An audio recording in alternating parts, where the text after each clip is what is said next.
روجه او قرآن چې دي دا دواړه به قیامت کې سفارش کوي. قرآن به وایي یا الله ما دې د شپې د خوب نه منع کړی و، ما دې د شپې د خوب نه منع کړی و، الله زما سفارش قبول کا، الله زما سفارش قبول کا. روجه به وایي یا الله ما دې د ورځې د خوراک نه منع کړی و، زما سفارش قبول کا. نو به قرآن سفارش کوي، به روجه سفارش کوي. او حدیث مبارک کې راځي الله به د دواړو سفارش قبول کی.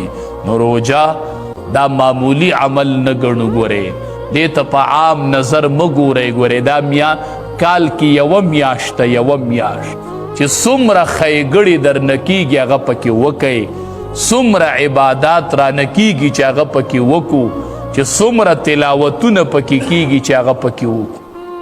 دې روجه کې چې سړی په ځان کې کم خوی پیدا کړي هغه پکې ټول کالي بیا ډېره موده ستاسو خیال کړی غرمه دا ډوډۍ پرې سړي سمې نه راځي لکه یېره غوندې دي، ځکه دا یې روجه کې غرمه ډوډۍ نه خوړلې. او دا د الله صفت دی، خوراک نه کول، خوراک نه کول، کم کول مونږ له کم کول پکار.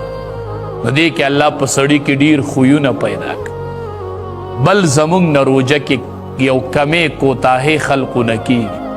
ډېر خلق داسې وي چې ماښام سملي ماسخوتن او سحر مانځه له راپاسي پېشمنې ونه کړي.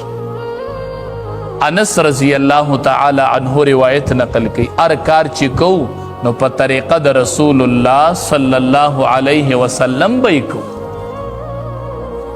انس رضی الله تعالی عنه فرمایي وی نبی علیه السلام فرمایل چې تصحروا پېشمنې کوئ، پېشمنې کوئ، فإن فی السحور برکتن.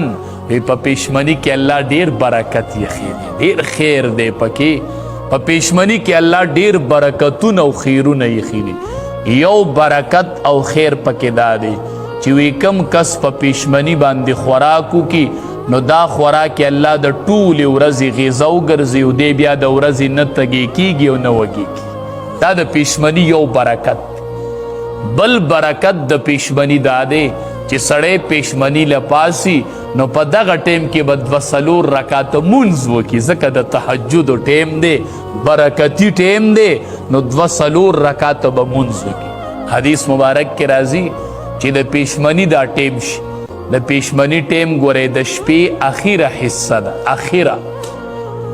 حدیث مبارک کې راځي چې دغه د پېشمني ټیم شي نو د الله تبارک و تعالی رحمت د دنیا د لاندینی اسمان ته راکوشي. د الله رحمت